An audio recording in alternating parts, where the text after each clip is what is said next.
has been speaking to the Ukrainian president about it. We're hearing updates about this plant from the US Energy Secretary.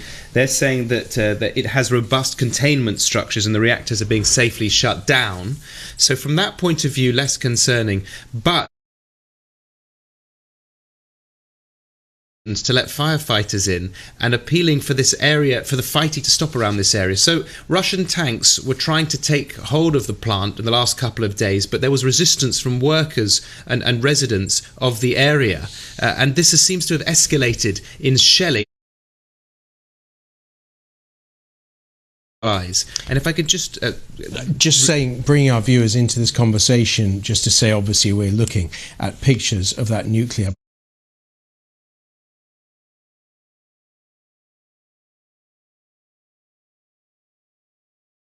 do bring us up to date with the IAEA.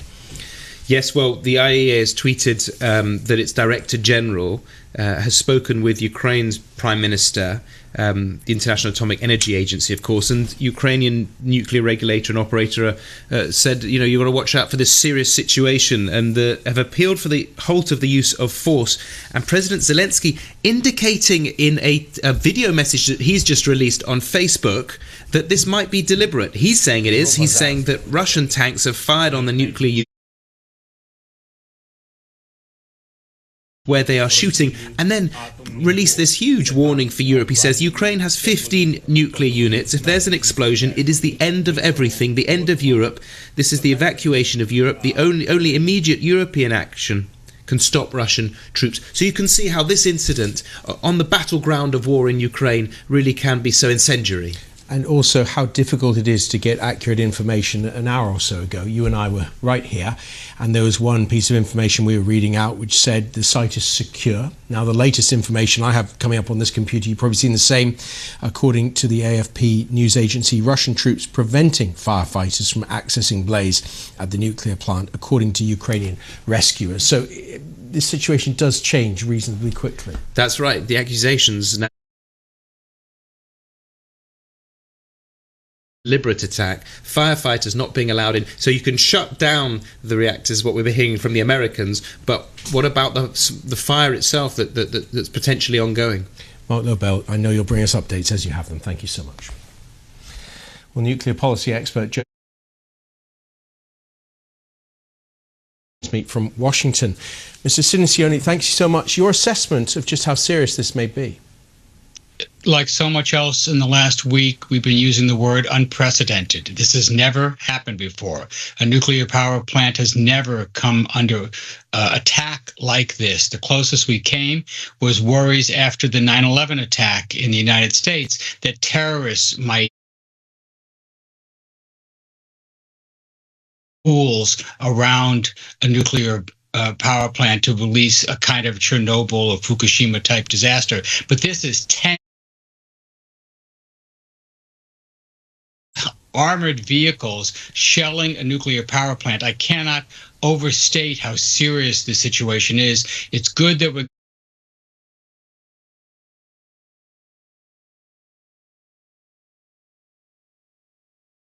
situation. And just to repeat what the US Energy Secretary Granholm has been saying, the department has activated its nuclear incident response team. Yeah. How serious is that? We hardly ever do this. It's the NEST teams that are trained to respond to a nuclear incident any place in the world. But in Ukraine, to deal with this, it's a reasonable position for the U.S. to take, but it doesn't help the immediate situation. You've said that this is unprecedented, but given the facts of this invasion, is there anything that Ukrainian technicians could have done to make the plant more safe, given the fact that there were incoming tanks? Facility, I believe it has 6 nuclear reactors. As you say, it's the largest nuclear reactor in Europe. For the 3 reactors that are operating, what you're worried about is that the assault would shut down the command and control, would breach the electricity, would cut off the plumbing. If any of those things would happen, you would lose the ability to control the reaction in the reactor. You would get an uncontrolled nuclear reaction that would result in a meltdown and an explosion like you saw in Chernobyl. On the other hand, the 3 reactors that are already shut down, and if reports are accurate, they're shutting down the other operating reactors now, you've taken the fuel rods out and you've put them in a cooling pond. And that's designed to keep these very, very hot, very radioactive fuel from interacting with each other. But again, if the electricity is cut off, the controls damaged, the plumbing cut off of these fuel rods, you'd get an explosion, not a nuclear fission explosion, but a thermal explosion that would spew highly radioactive material over tens or thousands of square kilometers. So having the reactor shut down doesn't guarantee that the emergency is over. If the Russians keep firing at these facilities, you're still looking at a potential unprecedented nuclear disaster.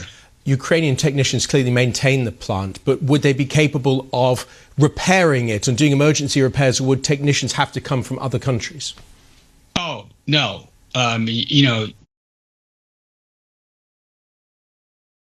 What we're talking about. I mean, once there's a meltdown, once the reaction is out of control, it's a highly radioactive environment, and people who are going in trying to quell the blaze, trying to control it, would be killed almost instantaneously by the radiation dosage they'd be getting. So no, once there's a breach, there's very little you can do about it except suicide type safety measures. People would die trying to control the reaction. Joseph Cirincione, thank you so much for joining us. Have been intensifying their attacks. In the northern city of Chernihiv, 22 people were killed in an airstrike on a residential area. There are fears of a humanitarian crisis in the southern port of Mariupol, where civilians are trapped by shelling. There are also reports of food shortages in the southern city of Kherson. You might remember that Russian troops took control of that city on Wednesday. Let's look at the map here. Fighting, meanwhile, is continuing in the capital, Kiev, there in the north, little more than 24 kilometres from the capital's centre. My colleague Clive Murray is there. A warning, his report does contain distressing images. This is the city of Chernihiv, 80 miles north of the capital.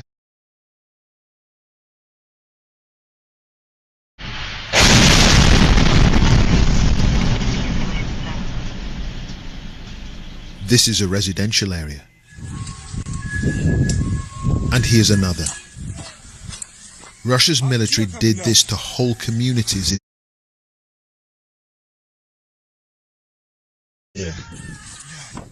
Chernihiv lost 22 of its citizens in this attack. The governor says 2 schools were also hit. Make no mistake about Vladimir Putin's desire to colonize this land. Ukraine says Russian targeting is indiscriminate. Welcome to the town of Borodianka, population 12,500. Parts of it are wasteland now of destruction in an increasingly dirty war.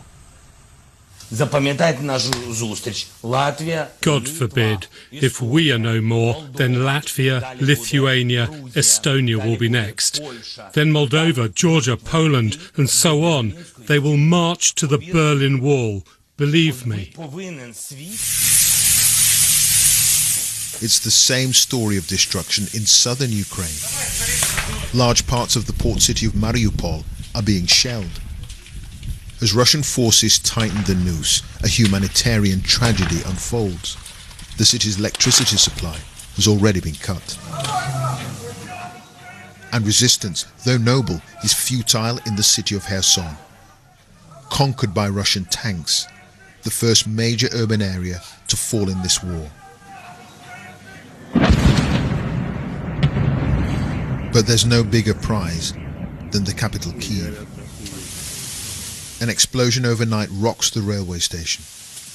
Debris from a Russian cruise missile shot out of.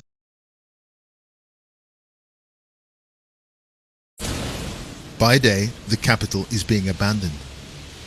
these cars have been dumped outside the railway station as thousands.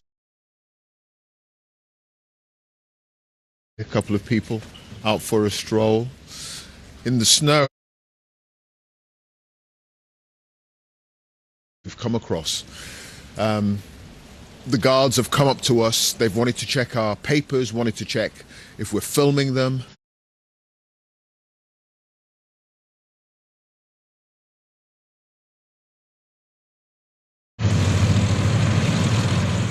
And this is why. Not far from Kyiv, a column of heavy Russian armor inches closer to the capital, waiting for Vladimir Putin's order to strike.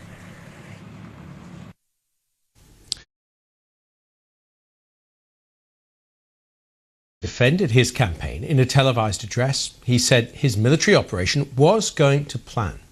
Mr. Putin also admitted that some of his soldiers had been killed in the campaign.